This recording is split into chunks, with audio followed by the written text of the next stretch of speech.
The night air was heavy with tension, and inside the dimly lit corridors of Clarence House, a storm was brewing that no one outside the palace walls could have predicted.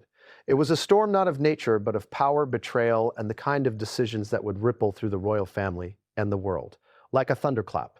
In a move that has stunned everyone from Buckingham Palace insiders to royal watchers around the globe, King Charles had made a decision so drastic, so unprecedented, that its implications would reverberate for years to come. Prince Harry, the young Duke of Sussex, the second son of Diana, Princess of Wales and heir to the legacy of a crown still learning its own strength, had just been stripped of everything. Not a title, not an allowance, not a single penny from the inheritance he had long assumed would be his. Everything he had believed was secure, gone. And it happened in silence behind closed doors, leaving Harry alone to process the magnitude of what had just been decided. Before we continue, please hit the like button, subscribe to the channel, and turn on the notification bell for updates. Imagine for a moment the weight of that reality. You grow up in one of the most scrutinized families in the world, every move cataloged, every decision dissected, every triumph and failure public property. You expect certain privileges, not just out of entitlement, but out of a lifetime of familial and legal precedent. And then, suddenly, those assumptions are ripped away, leaving only uncertainty. That was the world Harry found himself in that night, sitting across from his father, King Charles, in a room that seemed colder than the winter air outside, the silence between them more threatening than any confrontation. This was no casual conversation. This was an ultimatum that would change the course of history, not just for Harry, but for the monarchy itself. You might wonder, why now? Why would Charles, a king who had spent decades navigating the delicate balance of tradition and modernity, suddenly make such a sweeping move? The answer, as we will explore in the chapters ahead, lies at the intersection of family loyalty, royal duty, and the unspoken codes that govern one of the world's oldest institutions. But even before we get there, it's worth pausing to consider the emotional weight of this moment. For Harry, it wasn't just about losing money or privileges, it was about betrayal, about a bond that he had assumed was unbreakable, being tested in the harshest way possible. For Charles, it was about asserting authority, about sending a message not just to his son, but to the world that the crown does not bend for personal sentiment. The secrecy surrounding this decision only amplifies its impact. While palace communications are usually tightly controlled, sources indicate that the decree was delivered in a manner designed to minimize immediate public attention. A quiet, late-night meeting, a hand-delivered letter outlining the terms. A small circle of advisors witnessing, documenting, and ensuring that every legal and procedural box was ticked. And yet, despite these precautions, the moment has leaked into the public consciousness, sparking speculation, outrage, and a frenzy of analysis. People are asking the same questions you are. What exactly did Charles say? How did Harry respond? And most importantly, what does this mean for the future of the monarchy? It's important to remember that this is not the first time Harry has faced scrutiny or challenges within the royal family. The public rifts, the media storms, the personal struggles, all of these have built up over years, creating a perfect storm of tension and expectation. But this moment surpasses them all. Stripping a son of financial support and the promise of inheritance is not just a personal slight. It is a declaration. It is a statement about loyalty, about consequences, and about the lengths to which the monarchy will go to protect itself. And in that room, as the weight of Charles's words settled over him, Harry must have felt the enormity of what was unfolding. Every expectation he had nurtured, every assumption about family, security, and the future had been upended in an instant. Consider the emotional complexity here. Harry, a man who has endured public scrutiny, personal loss, and the pressure of living up to a family legacy, now faced a challenge of a different magnitude. This was not merely about public perception or the glare of cameras.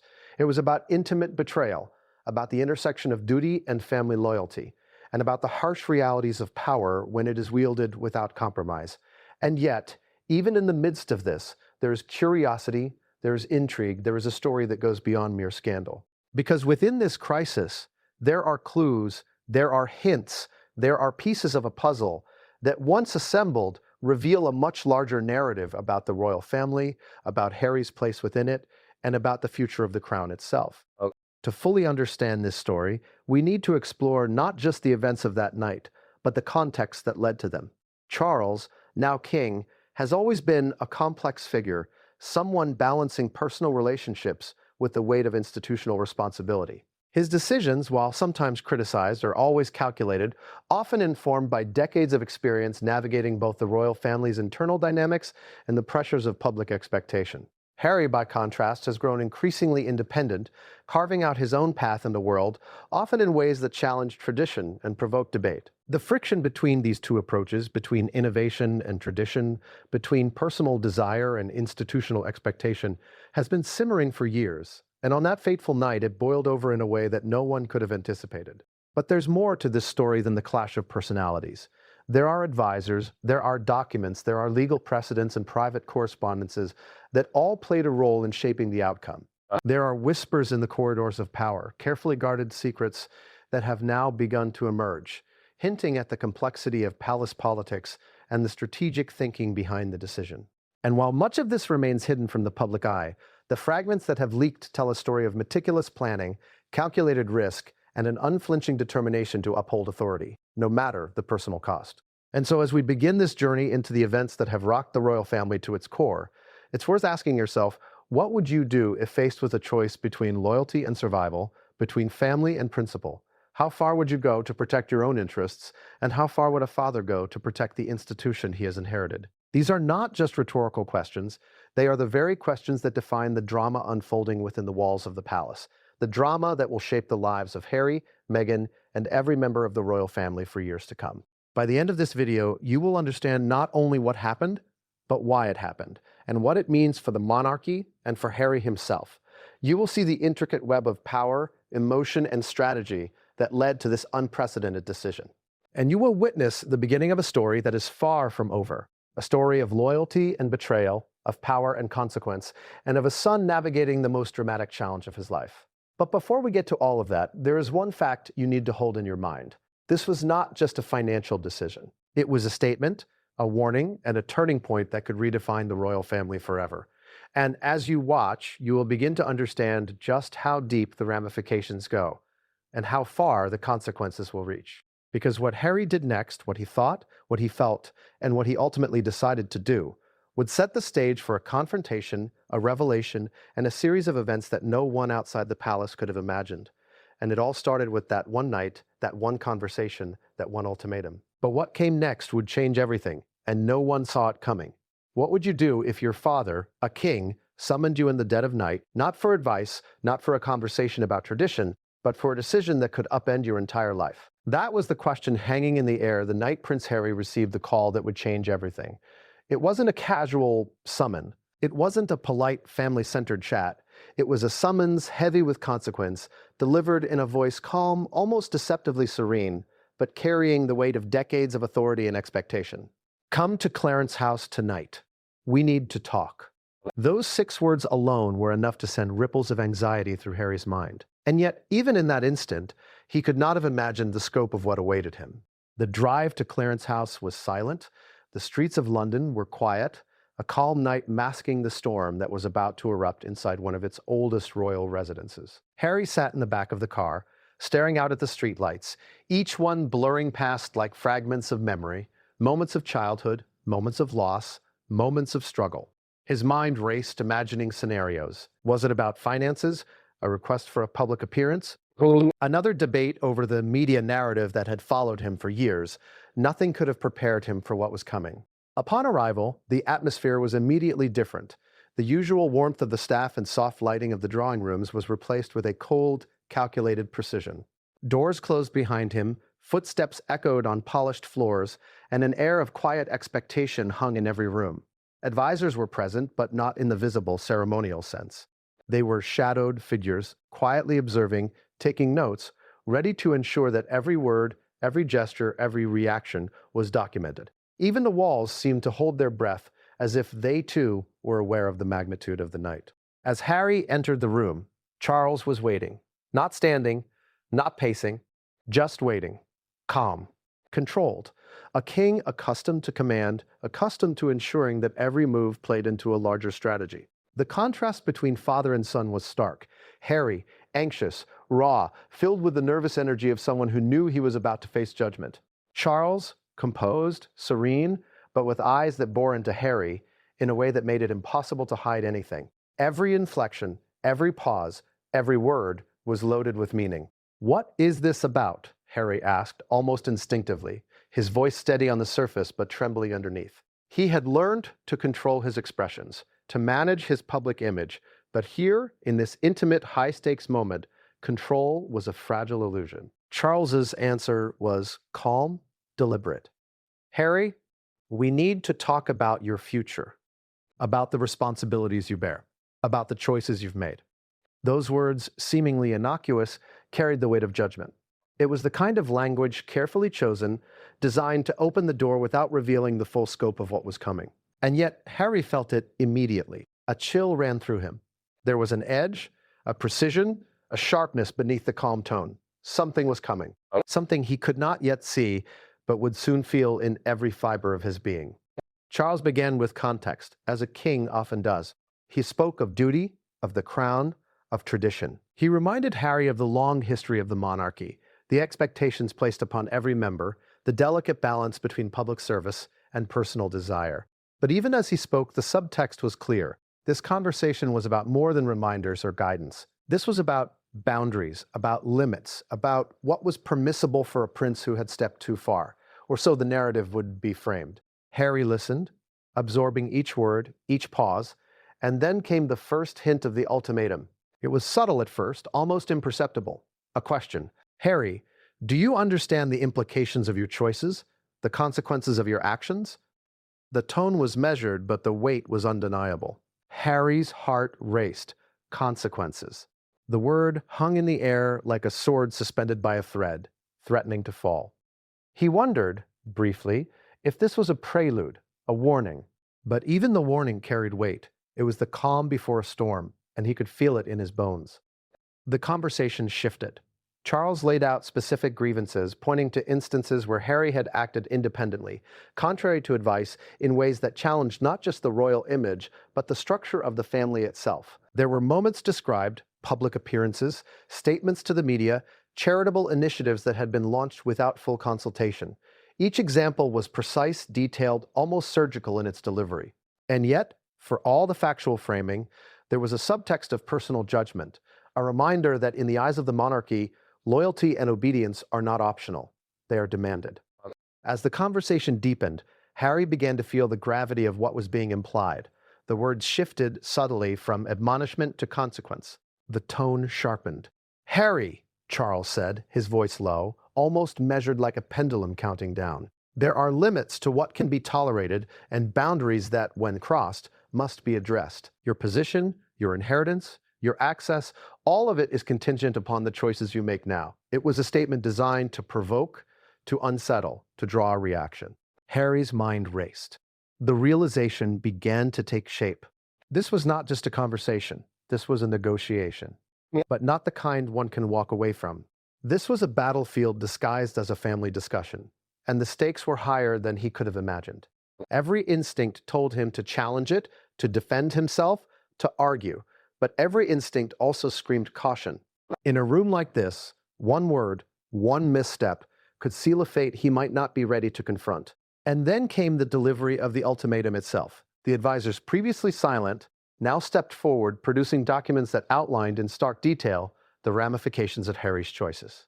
Every allowance, every entitlement, every privilege that had long been assumed to be his by birthright was suddenly conditional, or worse, removed entirely.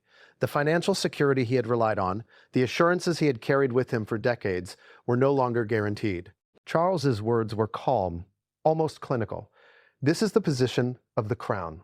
There is no room for negotiation." Harry's mind reeled. He had faced media scrutiny, public criticism, and personal loss, but nothing had prepared him for this. It was as if the very foundation of his identity had shifted beneath him. Questions flooded his mind. How could this be happening? Why now? Was this personal? Was this strategic? Or was it something else entirely? The room seemed to close in, the walls pressing against him as the reality sank in. He tried to respond, to find words that would convey his disbelief without appearing weak. But every sentence felt inadequate, every rebuttal fragile against the weight of a king's authority. And then, in that charged silence, a new layer of tension emerged. The advisors, ever present and silent witnesses to the exchange, were now observing not just Harry's reactions, but the nuances of his tone. his body language, every micro-expression cataloged for history and strategy alike. The weight of the room, of the monarchy, of centuries of tradition, pressed on him from all sides. What happened next was a moment of psychological precision. Charles did not raise his voice. He did not yell, threaten, or cajole. Instead, he leaned back slightly, allowed a pause to stretch, letting the silence work its magic. Every second felt like a lifetime. Harry felt the unspoken message. Resistance is possible, but not without cost. Submission is an option, but at what price? The room, the moment, the history of a family intertwined with the destiny of a nation, all of it coalesced into a single, unavoidable truth. By the end of the meeting, Harry knew two things with absolute certainty: that the ultimatum was real, and that the implications would extend far beyond the confines of this room. Every decision he made in the next hours, days, and weeks would be scrutinized, and every misstep could compound the consequences. And yet, even in the face of this immense pressure, there was a spark, an awareness that he still had agency, that he could act, that he could respond. But the path forward was treacherous, and the choices were not clear. And just as he rose to leave, just as he thought the meeting was over, Charles added a final calculated note, delivered with the calm authority that only a king possesses. "Harry," he said, "what you do next will define not just your future, but the perception of the monarchy itself. Choose wisely." Harry walked out into the cold London night, the weight of those words pressing down, the echo of a king's authority ringing in his ears. The stakes had never been higher. Every assumption he had carried about family, loyalty, and security had been tested, and the fallout was only beginning.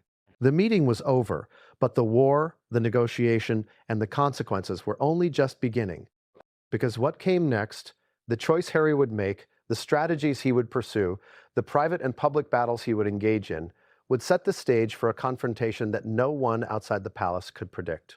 And it all began with that secret meeting, where the lines between father and king, family and institution, loyalty and duty, were blurred in ways that would leave the world watching in disbelief.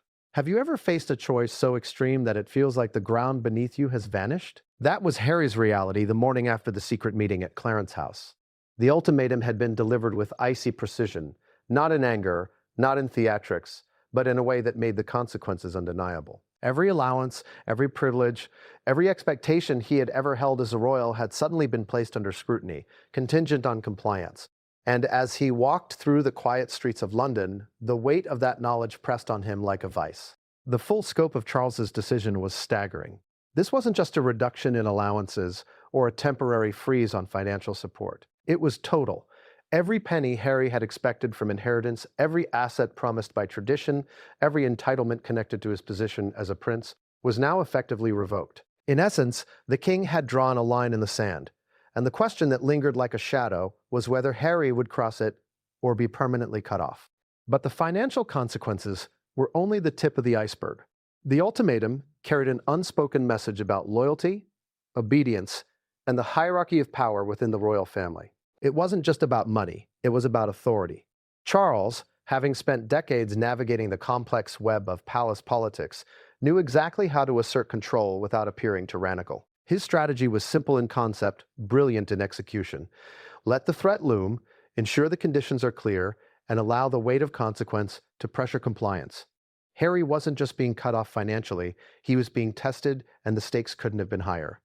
According to insiders, the wording of the ultimatum itself was deliberate. It was formal, almost surgical, yet packed with emotional resonance. "Your future in the royal family is contingent on the decisions you make now," it stated. "Your inheritance, your privileges, and your responsibilities will align with your choices." On the surface, it read like measured guidance, but the subtext was undeniable. Cross me, and everything is gone. Every assumption about security, family support, and royal backing could vanish in a single moment. Harry's immediate reaction was a mixture of disbelief, anger, and hurt. He had endured public criticism, invasive media coverage, and personal loss before, but never a direct personal strike from the head of his own family. This was different. This was private, intimate, and brutal. And yet, there was a momentary flicker of clarity amid the shock. He had agency. He could respond. He could push back.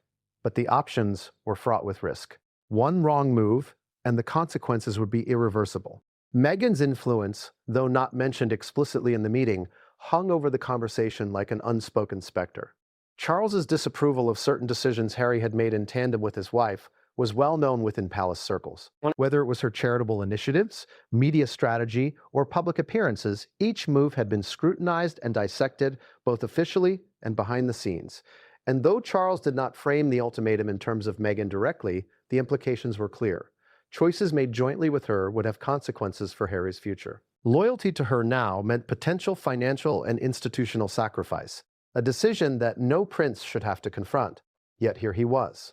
One of the most psychologically effective elements of the ultimatum was timing.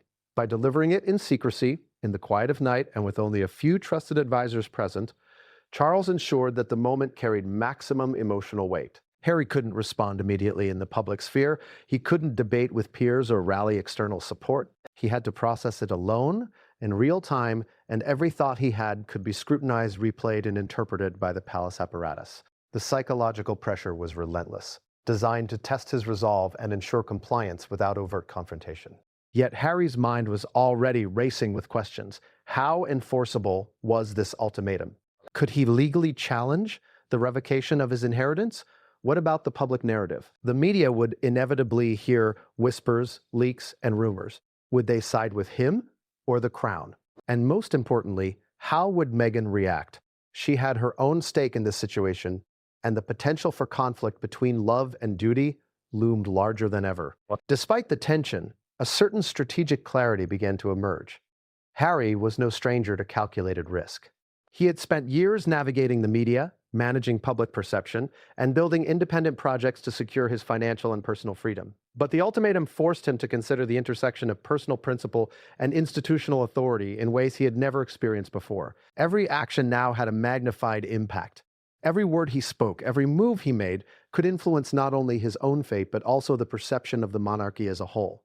Observers close to the family say that Charles anticipated this reaction. The king, with decades of experience, knew Harry's tendencies, his strengths, his vulnerabilities. By framing the ultimatum in a way that was both personal and institutional, Charles created a psychological trap that left Harry with only two options: comply and retain some semblance of royal support, or resist and risk total isolation. And the brilliance of it from a tactical standpoint was that either choice carried consequences that would serve the crown's long-term interests. The financial ramifications alone were staggering. Experts in royal finances have speculated that the revocation of Harry's inheritance could amount to tens of millions of pounds in assets, properties, and future income. But more than the numbers, it was the symbolism that cut deeper. A prince cut off from the resources traditionally guaranteed to him by birthright was a public statement, a warning, and a spectacle all at once. It signaled to the world that loyalty and adherence to protocol were paramount, that the crown would not bend for personal sentiment, and that even a beloved son could be stripped of privileges if he strayed too far. Harry's own internal conflict was compounded by the emotional dimensions of the ultimatum. As much as this was a strategic, calculated move by his father, it was also deeply personal. The sense of betrayal, the sharp sting of being judged and punished by the man who had guided him for years, created an emotional storm that was difficult to navigate. For a man accustomed to resilience and composure, the confrontation demanded not just strategic thinking, but emotional survival. Every instinct told him to resist. Every principle told him to stand firm. But the practical realities of the ultimatum were equally compelling. Then came the most personal part of the ultimatum, the implicit warning regarding Meghan. While not explicitly stated, every observer knew that the king's disapproval of certain decisions Harry had made in partnership with his wife was a critical factor. Loyalty to Meghan now carried a direct cost. The decision he faced was no longer theoretical. It was immediate, tangible, and potentially devastating. The personal stakes were inextricably linked to the institutional ones, creating a dilemma that few could ever truly understand. In the days following the delivery of the ultimatum, palace sources describe Harry as moving through a fog of strategy, emotion, and calculation. Meetings with advisors, whispered conversations, late-night discussions with Meghan. All were attempts to navigate the treacherous landscape set by the king's decree. Every step required balancing personal loyalty, public perception, and the strategic realities of a monarchy that could be unforgiving. Every action became a potential headline, every choice a ripple through centuries of royal history. But the real shock came when Harry began to see the full extent of Charles's planning. The advisors, the documents, the legal framing.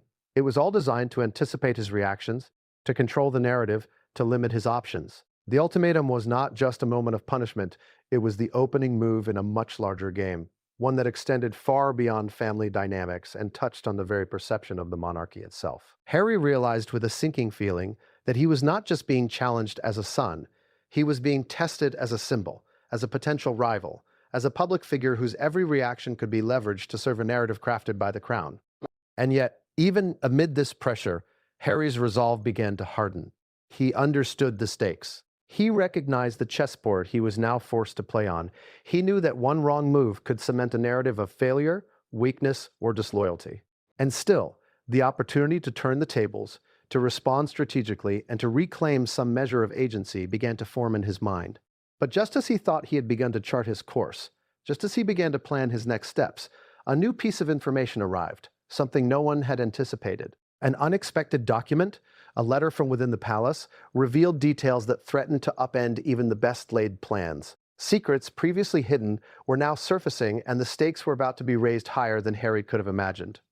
Because what came next, the revelation contained in that document, the strategic move that Charles had prepared for months in advance, would change everything. It was a twist so calculated, so unexpected, that it threatened to redefine the entire conflict, leaving Harry and the monarchy alike teetering on the edge of an unprecedented showdown. And it all started with the ultimatum, a line drawn in the sand that was about to become the battlefield for one of the most dramatic royal conflicts in modern history. Have you ever wondered what happens when centuries of tradition collide with the force of a single decision? When the rules that have governed a family and a nation suddenly fracture under the weight of modern ambition and personal conflict? That was precisely the storm Prince Harry was facing. The unexpected document that landed in his hands was more than just a piece of paper. It was a declaration, a line in the sand that wasn't merely about money or privilege, but about power, precedence, and the rules that have guided the monarchy for centuries. And in that moment, Harry realized that this wasn't just a personal conflict. It was an unprecedented breaking of tradition. The monarchy, for all its grandeur and ceremony, thrives on consistency. Every gesture, every decree, every ceremonial act reinforces the narrative of stability. Princes are expected to follow rules, to honor protocols, and to respect the hierarchical structure that has kept the institution intact for generations. The system is designed to prevent chaos, to ensure that personal desires never outweigh the needs of the crown. And yet here was Harry, standing on the precipice of a choice that would test every expectation, every precedent, and every rule ever laid down by his ancestors. The document in question outlined not only the financial revocation, but also subtle, far-reaching implications that most outsiders would never suspect. It framed Harry's past actions as breaches of protocol, leveraged historical examples of how rogue behavior had been handled in other branches of the family, and presented a meticulously calculated path that Charles could enforce to maintain authority. Advisors, legal experts, and palace officials had all contributed to the strategy, ensuring that the decision was airtight, both legally and symbolically. The message was, the emotional toll of this blow cannot be understated. Harry had built his life on a careful balance between personal independence and family expectations. Every initiative he had undertaken, whether charitable, entrepreneurial, or media-related, had been shaped by his understanding of what the crown would support, or at least tolerate. Now, with financial resources withdrawn and autonomy constrained, he faced a reality where every decision carried amplified consequences. The balance had been disrupted, and the pressure was immense. Even more striking was the message this move sent about consequences and precedent. The monarchy, by acting so decisively, had established a new standard. Deviation from expected behavior, even when done for personal or philanthropic reasons, could result in total financial and institutional withdrawal. For other members of the family, for future generations, this was a warning. Obedience, loyalty, and adherence to protocol were no longer abstract expectations. They were enforceable mandates with tangible repercussions. In essence, Charles's decision was as much about shaping the future behavior of the family as it was about punishing Harry. Public reaction, though largely speculative at this point, added another layer of complexity. Even without official statements, the media had begun piecing together the implications of the financial revocation. Headlines speculated about millions lost, lifestyle adjustments required, and the potential impact on Harry and Meghan's public initiatives. Social media erupted with debate. Some defended the king's decision as necessary to preserve tradition. Others portrayed it as harsh, punitive, and personally vindictive. For Harry, the scrutiny only intensified the pressure, turning a private blow into a public spectacle. Yet, despite the immediate shock, there was a strategic element to the financial revocation. Sources indicate that Charles and his advisors calculated that limiting Harry's resources would compel him to either comply or publicly justify his independent choices in a way that could be framed as disloyal. The decision was a masterstroke of strategic thinking. Apply pressure to achieve both behavioral compliance and narrative control. Harry wasn't just losing money, he was being guided or coerced toward actions that would shape public perception in a way favorable to the crown. The human element of this financial blow was just as devastating. Harry, who had weathered intense media scrutiny and personal loss before, was now grappling with a sense of vulnerability few could imagine. Financial autonomy had been one of his primary tools for maintaining independence from the constraints of the institution. With that removed, he faced not just the stress of monetary loss, but the emotional reality of dependence. Dependence on public perception, on strategic alliances, and on navigating a family dynamic now charged with both authority and tension. Compounding the pressure was the fact that Meghan, though not the direct subject of the financial revocation, was intimately affected. Every decision Harry made now carried ramifications for her initiatives, her public presence, and her autonomy. The financial blow wasn't isolated. It rippled outward, affecting the dynamics of their partnership and testing their resilience. The stakes weren't merely personal or symbolic. They were strategic, public, and deeply emotional. As Harry began to process the scope of the revocation, he also realized that this wasn't a one-time blow. Charles had set a framework for enforcement, ensuring that any action interpreted as defiance could trigger additional consequences. The financial impact was immediate, but the potential for escalation was ongoing. Every decision, every public statement, every engagement could serve as either a shield or a weapon in this unfolding drama. The palace had not simply delivered a penalty, they had established a mechanism of pressure that would endure, shaping behavior and perception over time. Yet, amid the shock and strategic complexity, Harry's mind began to pivot. He understood that to survive this moment, he would need not just resilience, but tactical foresight. Public engagement, private negotiation, media strategy, and alliance building would all become tools in his arsenal. The financial blow, while devastating, also clarified the stakes, sharpened the focus, and underscored the urgency of his next steps. The playing field had been defined by Charles, but Harry still had agency within it. Then, just as he thought he had begun to navigate this new reality, an additional layer emerged, one that magnified both the consequences and the intrigue. A confidential letter, apparently overlooked by advisors, revealed that certain discretionary funds previously assumed to be secure had also been frozen. This meant that even emergency resources or funds earmarked for charitable endeavors or independent projects were now contingent on Charles's approval. In one stroke, the king had removed not just financial stability, but flexibility, autonomy, and the capacity to act independently under pressure. The implications were staggering. Harry now faced the reality that every action he took would be scrutinized not just for compliance, but for intent, motivation, and perception. Financial dependence would become a tool of control, shaping decisions and constraining personal freedom. And in the public eye, the narrative could easily be framed as either a just enforcement of protocol or a harsh personal punishment, depending on the interpretation of the media, advisors, and social networks. As he sat with the gravity of the financial blow settling in, Harry was forced to confront the broader truth. Wealth, privilege, and titles, while powerful, are fragile. They can be revoked, restricted, and weaponized. And in the hands of a king determined to enforce authority and preserve the crown, no assumption is safe, no guarantee permanent. The lesson was harsh but undeniable. Independence and defiance come at a cost, and sometimes that cost is everything you thought you had. And just when it seemed the full magnitude of the financial blow had been realized, Harry received an even more shocking message. The palace had prepared additional contingencies. Hidden clauses, legal maneuvers, and potential public statements had been drafted in anticipation of any reaction he might take. The pressure was about to intensify, and the stage for a public and private showdown was being set. Because what came next, the revelation of these hidden contingencies, the next strategic move by Charles, and the reaction it would provoke from Harry, would escalate the stakes even further, leaving the royal family, the public, and Harry himself on the edge of a confrontation unlike any seen before. Have you ever realized that the law, when wielded correctly, can be as sharp and unyielding as any sword? For Prince Harry, The morning after the full scope of his financial blow became clear, the law became both a lifeline and a trap. The king's hidden contingencies weren't just financial, they were legal. Every revocation, every restriction, every frozen asset had been structured with precision, ensuring that the monarchy's authority could withstand scrutiny while leaving Harry almost no room to maneuver. It wasn't just an ultimatum, it was a legal labyrinth designed to entangle, constrain, and control.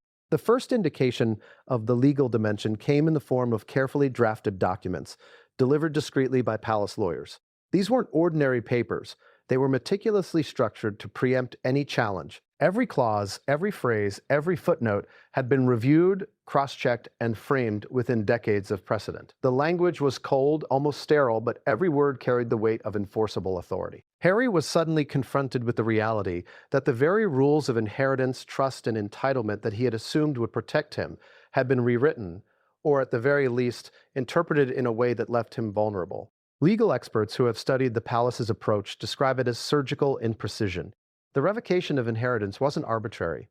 It was based on historical examples where deviations from protocol, behavior deemed insubordinate or defiant, had been legally sanctioned. In effect, Charles had weaponized centuries of royal legal tradition, applying it to his own son in a manner that was both unprecedented and perfectly enforceable. For Harry, the realization was chilling. This wasn't just a family dispute, it was a legal execution of authority framed to leave him with minimal options. The documents outline not only the withdrawal of funds and privileges, but also restrictions on Harry's capacity to leverage public attention, media influence, and charitable initiatives. Every potential avenue for financial recovery or public defense had been considered, and each had a preemptive legal barrier. Essentially, Charles had created a system in which compliance, or perceived compliance, was the only safe route. Resistance could trigger additional enforcement mechanisms, both public and private, that would escalate the consequences exponentially. Harry's advisors immediately recognized the gravity of the situation. One misstep, a public statement, a private disclosure, an independent initiative, could be interpreted as defiance and result in further legal action. The constraints were designed not just to enforce obedience, but to manipulate narrative. Every word Harry spoke, every action he took, could now be subject to legal scrutiny, framed as either compliant or rebellious. And the palace, with its decades of legal strategy and carefully curated public image, had the advantage of control. But the legal machinations extended even further. In addition to the financial restrictions, the palace had embedded contingency clauses regarding property access, personal projects, and charitable activities. For example, estates traditionally associated with Harry's title could now be withheld or repurposed at the discretion of the crown. Funds allocated for philanthropic work could be frozen if deemed contrary to royal expectations. Even private projects, undertaken with the best intentions, were potentially subject to interpretation as disloyal or inappropriate.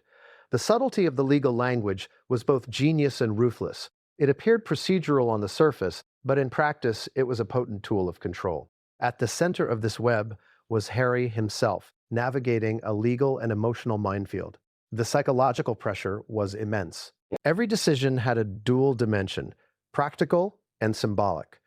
On one hand, there was the tangible impact on his finances and autonomy. On the other hand, there was the perception, how the public, the media, and the royal family interpreted his actions. One misstep, one poorly timed interview, one independent move could tip the balance, intensifying the consequences of Charles's meticulously planned legal strategy.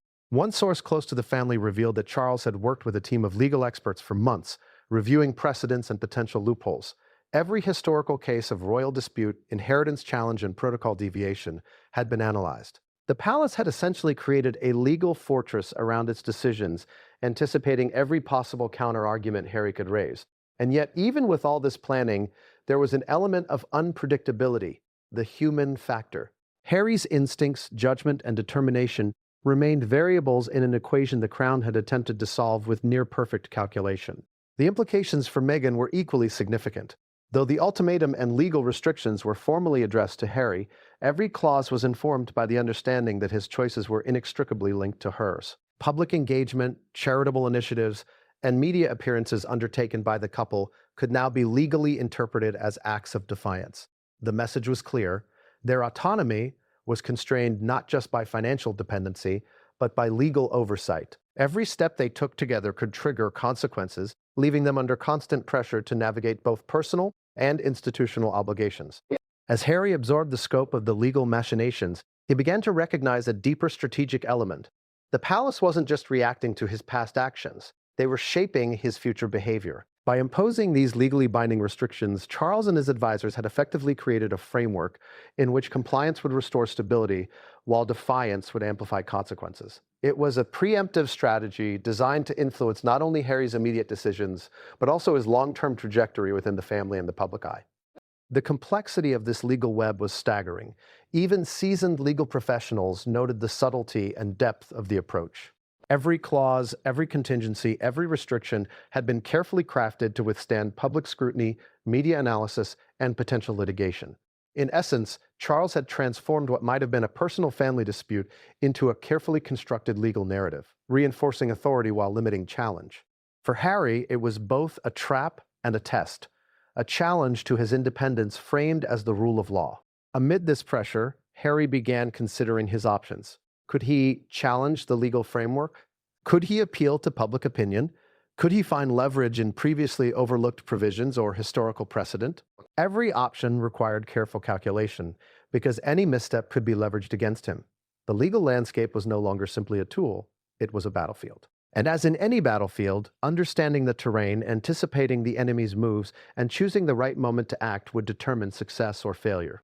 Even as he contemplated strategy, another revelation arrived. The palace had prepared further contingencies hidden within the documents he had not yet fully read. These clauses outlined not only additional financial penalties, but also restrictions on mobility, communication, and influence. They were subtle, almost invisible in language, but their effect was profound. Every potential act of resistance had been anticipated, and legal measures were in place to neutralize it. The message was unmistakable. The crown would endure, and those who challenge it would pay a price, no matter how beloved they were. Harry's emotional response was complex. Anger, disbelief, and frustration mixed with the recognition of his position. He had faced scrutiny, public attacks, and media exaggeration before, but this was different. This was personal, legal, and systemic all at once. It demanded not just emotional resilience, but strategic foresight. Every decision, every action, every word could be interpreted through the dual lens of legality and loyalty. And in that delicate balance, Harry understood the stakes. The crown had effectively cornered him, and the path forward was uncertain, perilous, and potentially life-altering. And just as he began mapping his response, just as he started to consider how to navigate the legal landscape and reclaim agency, a new threat emerged. An internal memo, circulated quietly among palace advisors, suggested additional enforcement measures, pre-planned public statements, legal notifications, and potential media disclosures, all ready to activate depending on Harry's reaction. The legal machinations were not static, they were dynamic, evolving, and designed to maintain control no matter what he attempted. Because what came next, the exposure of these enforcement strategies, the move the palace had carefully prepared in anticipation of resistance, would escalate the stakes further, forcing Harry to make choices that could redefine both his personal trajectory and the broader perception of the monarchy. When the palace unleashed its ultimatum and the accompanying legal maneuvers, Prince Harry was not the only one caught in the storm. Meghan, Duchess of Sussex, found herself thrust into the epicenter of a battle she had never signed up to fight, but one that would define both her public persona and her private life. Her influence, often understated in public accounts, had been a constant factor in the decisions that had provoked Charles' ire. And now, as the repercussions of the financial revocation and legal contingencies unfolded, Meghan's presence loomed larger than ever. It's important to understand that Meghan's role in the fallout was never just about being Harry's partner. She represented a challenge to centuries of royal tradition simply by existing as a modern, independent, and assertive figure within the institution. Every initiative she undertook, from charitable projects to media engagements, was seen through a dual lens, one of admiration and inspiration by the public, and one of suspicion and scrutiny by palace insiders.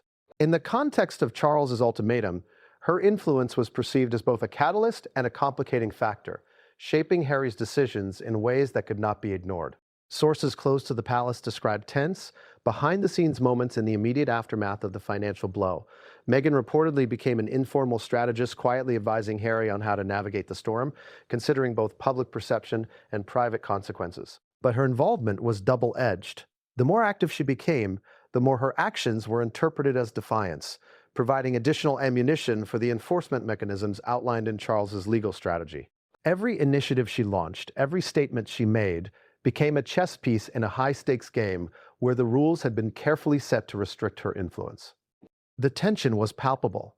Advisors noted that the palace had, in some ways, prepared for Meghan's presence in the crisis, but underestimated the depth of her impact. Her approach was proactive, strategic, and emotionally intelligent, leveraging both media platforms and private negotiations to protect Harry while advancing their shared interests.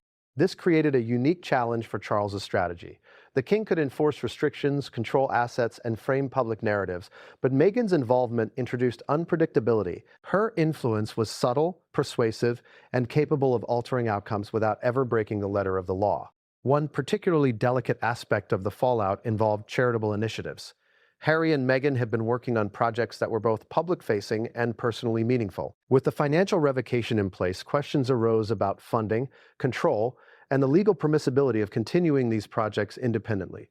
Meghan, understanding the stakes, became an informal legal and strategic advisor, meticulously reviewing documents, identifying potential loopholes, and preparing contingency plans. Her role was not simply supportive, it was essential. She had to navigate a landscape where every action could trigger further enforcement measures or provoke additional scrutiny. Public appearances became a minefield. Every time Harry and Meghan stepped into the spotlight, they faced the dual pressures of media attention and institutional oversight. Social media, always a double-edged sword, magnified every gesture, expression, and comment. Supporters praised their composure, independence, and resilience. Critics questioned their motives, loyalty, and adherence to tradition. Meghan's presence amplified both sides of this scrutiny. Her influence on Harry's demeanor, decisions, and public engagement was both undeniable and, in the eyes of the palace, potentially problematic. The couple's communication strategy became a delicate balancing act. Meghan advocated for transparency in certain areas, aiming to manage public perception and assert some control over the narrative. Harry, meanwhile, had to weigh these actions against the risk of triggering the enforcement mechanisms outlined in Charles's legal and financial strategy. Each decision required careful calculation: when to speak, what to say, how to act in private and public. Meghan's role was to guide, advise, and sometimes restrain, ensuring that the couple maintained agency without provoking further retaliation. The emotional dimension of Meghan's involvement was profound. She had entered the royal family with optimism and hope, only to find herself navigating a labyrinth of protocol, expectation, and family politics. The ultimatum and its ramifications forced her into a position where every move was strategic, every word weighted with consequence. The stakes were intensely personal: loyalty to Harry, the integrity of their joint initiatives, and the preservation of their autonomy. For Meghan, the crisis was not just financial or procedural, it was existential. At the same time, Meghan had to manage the optics. Public perception mattered deeply, not just for reputation, but for safety, influence, and the ability to operate effectively in the world outside the palace. Every carefully measured action she took, every public statement or engagement, was designed to maintain credibility while protecting Harry. But the more visible she became, the more she risked being framed by palace narratives as a source of tension, a disruptor, or even a provocateur. It was a high-wire act requiring precision, resilience, and tactical insight. The palace, aware of Meghan's potential influence, reportedly engaged in subtle measures to constrain her impact. Advisors monitored communications, managed media narratives, and even considered potential restrictions on her involvement in joint projects. The goal was clear: limit the couple's autonomy without creating the appearance of overt confrontation. Meghan's strategic intelligence, emotional resilience, and media savvy made this a complex challenge. Every measure the palace attempted to enforce was counterbalanced by her proactive interventions, creating a dynamic tension that added another layer of complexity to an already volatile situation. One particularly revealing moment occurred during a private discussion between Harry and Meghan, shortly after the legal and financial contingencies became fully apparent. Sources suggest that Meghan, sensing both the danger and the opportunity, encouraged Harry to approach the situation strategically rather than reactively. She urged him to consider public perception, legal options, and media strategy in tandem, emphasizing that their response could shape not just their own future, but the broader narrative surrounding the monarchy. This advice highlighted the dual role she played: both partner and strategist, emotionally supportive while intellectually engaged in crisis management. Yet, even with careful planning, the couple faced constant tension. Every new document, Every advisory note, every potential media leak represented a new threat. Meghan's role was to help Harry navigate these challenges while maintaining composure, protecting initiatives, and preserving the narrative. Her influence extended beyond guidance. It involved actively shaping decisions, anticipating palace moves, and ensuring that both she and Harry retained as much agency as possible within a highly restrictive environment. It is also worth noting the emotional stakes for Meghan personally. While Harry faced financial and legal constraints, Meghan had to manage not only the implications for their public image, but also the psychological toll of being under constant scrutiny. She was navigating a world where her actions were interpreted politically, socially, and institutionally, often with little margin for error. Her resilience and tactical acumen became essential not just for Harry's survival, but for her own sense of security, identity, and agency.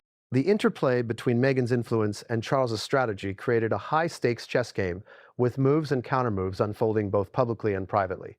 Advisors report that the palace was acutely aware of her role, adjusting contingency plans and monitoring communications to anticipate potential disruptions. Every decision, every strategic consideration had to account for the likelihood that Meghan's interventions could alter the dynamics in unpredictable ways. In essence, the couple's partnership became both a source of strength and a variable that complicated the monarchy's enforcement strategy. And just when it seemed that Harry and Meghan were navigating the worst of the crisis, another complication arose. Confidential sources revealed that additional legal clauses were prepared specifically with Meghan's influence in mind, measures designed to restrict her ability to sway decisions, control narratives, or participate in initiatives that could be framed as oppositional to the crown. The palace was ready for her, yet she had proven to be far more adaptive, strategic, and resilient than they had anticipated. Because what came next, the revelation of these targeted contingencies, the way they intersected with Harry's own strategy, and Meghan's critical role in countering them, would escalate the stakes to levels neither the couple nor the palace had fully anticipated. It was no longer just about inheritance or protocol. It was about control, influence, and the very future of their agency as a couple operating in a world that demanded conformity. Have you ever been caught in a storm so fierce that it feels like the entire world is watching, judging, and waiting for you to falter? That was exactly what Harry and Meghan faced in the wake of Charles's ultimatum. The financial blow, the legal machinations, and Meghan's strategic involvement were just the beginning. The media was about to amplify everything, transforming private conflict into a global spectacle. Every detail, every nuance, every reaction would be dissected, debated, and sensationalized, leaving the couple in a maelstrom of scrutiny and speculation. The palace had anticipated some of the coverage, but the speed and intensity of the media storm were beyond expectation. Within hours, tabloids and digital outlets had picked up whispers of financial revocation, legal contingencies, and the potential fallout for the couple's independence. Headlines screamed about millions lost, estates withheld, and a son standing at the crossroads of obedience and defiance.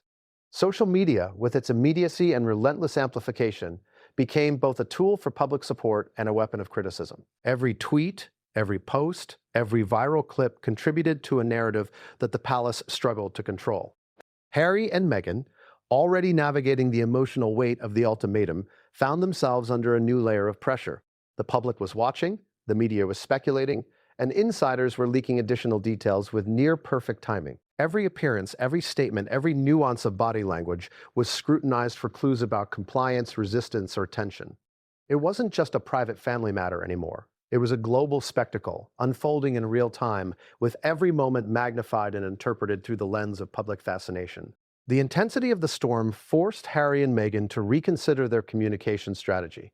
They had to be cautious, deliberate, and precise. Every interview, every public engagement, and every social media post became a calculated move. Misstep, and it could be used against them. Measured too heavily, and it might appear insincere or defensive. Meghan, in particular, played a critical role in guiding these decisions, ensuring that they maintained composure and agency while navigating the relentless pressure of public attention.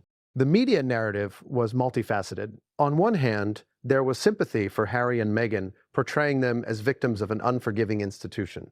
On the other hand, there was criticism framing their independence as defiance, their actions as rebellious, and their relationship as a source of tension within the royal family. The duality of public perception created an environment where every action had multiple interpretations. A smile, a gesture, or a carefully worded statement could be framed as conciliatory or confrontational, authentic or performative. The couple was now performing on a stage where the script was written by both palace insiders and a global audience hungry for drama. Social media played an unprecedented role in shaping the narrative. Platforms like Twitter, Instagram, and TikTok amplified every leak, every rumor, every calculated move by the palace. Supporters rallied, often drawing on narratives of fairness, loyalty, and resilience. Critics dissected strategy, motives, and character, often amplifying interpretations that reinforced the monarchy's preferred framing. The sheer volume of content created a feedback loop where perception became as powerful as reality. For Harry and Meghan, this digital ecosystem was both a lifeline and a battlefield. Palace communications teams, anticipating the storm, attempted to manage narratives through subtle messaging, official statements, and selective leaks. Each move was designed to reinforce the authority of the king, frame the ultimatum as fair and just, and portray the enforcement of financial and legal measures as principled, rather than personal. Every statement was meticulously crafted, down to the phrasing, timing, and placement, with the goal of guiding public perception and controlling the narrative arc. Yet, despite these efforts, unpredictability reigned. Unofficial leaks, insider commentary, and speculative reporting created a chaotic landscape. What if the real power in the palace isn't the king, or even the monarch himself, but the people operating behind the curtains? The advisors, the strategists, the silent architects of every decision. For Prince Harry and Meghan, the media storm and the financial ultimatum were only the surface. Beneath it all, a network of advisors was quietly orchestrating the palace's strategy, controlling the narrative and shaping every potential outcome. And in the days following Charles's ultimatum, it became painfully clear that these advisors had secrets of their own, secrets that could change the course of the conflict entirely. From the very beginning, the advisors had been a double-edged sword. On one hand, they were essential to implementing the king's directives, drafting legal documents, preparing contingencies, and managing communications. On the other, some had agendas, loyalties, and ambitions that were far from transparent. Every recommendation, every briefing, every insider insight carried weight, but the motivation behind it was never entirely clear. Who could Harry trust? Who truly worked for him, for the monarchy, or for their own influence? The answers were buried in whispers, hidden correspondences, and the opaque language of palace protocol. It started with subtle anomalies. Briefings contained inconsistencies, financial reports highlighted selective data, and legal documents included clauses that seemed designed to provoke or constrain rather than simply clarify. Advisors, while presenting a united front publicly, were operating in factions behind the scenes, each maneuvering to shape outcomes in line with personal agendas. Some were loyal to the king, some sympathetic to Harry, and others seeking to curry favor with whoever appeared most likely to maintain power. The complexity was staggering, and the stakes made every misjudgment potentially catastrophic.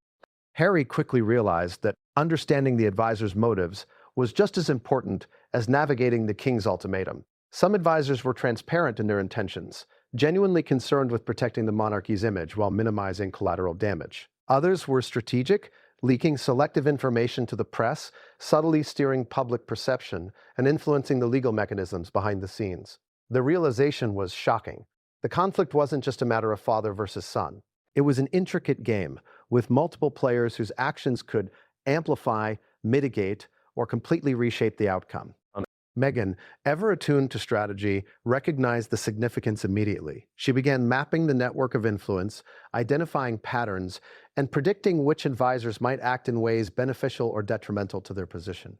It wasn't enough to react to the king's moves.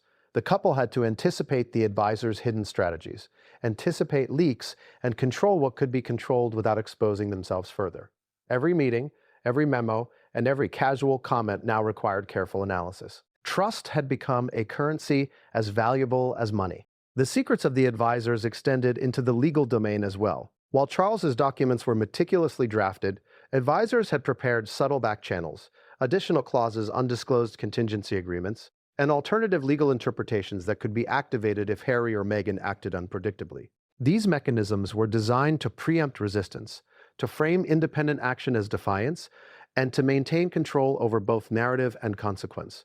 The sophistication of the system was breathtaking, and it left Harry in a constant state of vigilance. Even within the media landscape, the advisors' influence was profound. Sources indicate that leaks, selective reporting, and strategically timed statements were often coordinated by insiders, subtly guiding public perception. The palace's communications team, aware of potential media manipulation, acted as both monitors and participants, amplifying messages favorable to the king while controlling damage from negative or unintended narratives. Every leak, whether intentional or accidental, became a puzzle Harry and Meghan had to decode. The advisors were operating like chess masters, several moves ahead, anticipating every potential counter-strategy. The emotional impact on Harry was intense. These were not just professional challenges, they were deeply personal.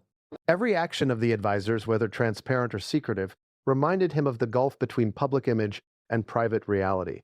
Trust became a commodity in short supply, every conversation a negotiation, and every decision a test. Meghan's presence, insight, and calm resilience became essential, acting as a stabilizing force in a world where even allies could become adversaries without warning. One particularly revealing incident involved an internal memo that reached Harry through unofficial channels. The memo outlined potential interpretations of his upcoming public engagements, assigning advisors to monitor reactions and report back to the king.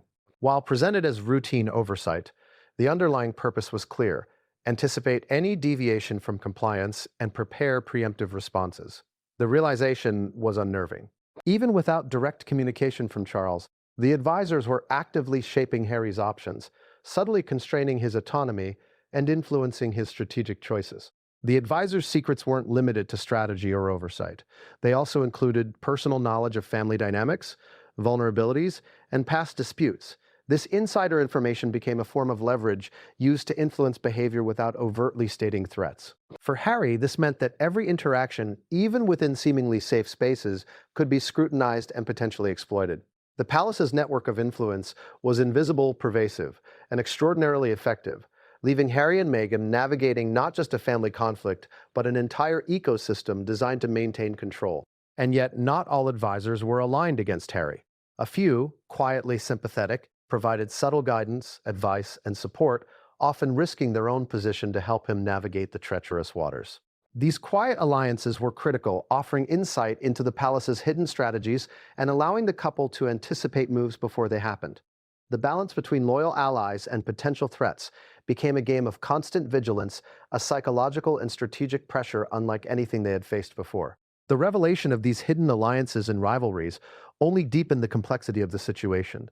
Harry and Meghan were no longer operating solely under the weight of a father's ultimatum. They were now entangled in a web of advisors whose motives ranged from loyalty to ambition, from genuine concern to personal gain. Understanding who could be trusted, who might be leaking, and who might act unpredictably became a central focus of their strategy. Every decision, every word, every meeting had to account for the unseen influence of advisors whose secrets were as powerful as any legal clause or financial sanction. It was within this context that the couple began to plan their next moves. Recognizing the advisor's influence, they had to anticipate not only the king's direct strategy, but the cascading effects of internal manipulation. Every initiative required careful timing, every statement precision, and every action consideration of both immediate and long-term consequences. The palace's silent network of influence had become a force they had to counteract while simultaneously managing public perception, financial constraints, and personal safety. Yet, for all the complexity, there was an opportunity hidden in the advisors' secrets. Their existence revealed the palace's reliance on control and anticipation, an element Harry and Meghan could exploit. By understanding the internal dynamics, predicting behavior, and strategically using selective information, the couple could begin to carve out space for autonomy, influence narrative, and protect their initiatives. The challenge was immense, but so too was the potential for strategic advantage. And just when it seemed that the network of advisors had been mapped and their influence understood, a shocking discovery surfaced. Some advisors were actively feeding information to external parties beyond the immediate palace hierarchy. Confidential memos, financial details, and sensitive communications were reaching journalists, analysts, and other intermediaries, potentially shaping narratives in real time, amplifying tension, and creating pressure from outside as well as inside. The stakes had escalated beyond private conflict. The entire world was now a factor in the palace's strategy. Because what came next, the revelation of who was leaking, why they were leaking, and how Harry and Meghan could respond, would escalate the tension even further. The secrets of the royal advisors weren't just minor complications. They were the foundation of the palace's influence, the hidden mechanisms controlling perception, and the catalysts for the next phase of confrontation. And as Harry and Meghan prepared to respond, they realized that every move would have to account for both the seen and the unseen forces shaping their destiny.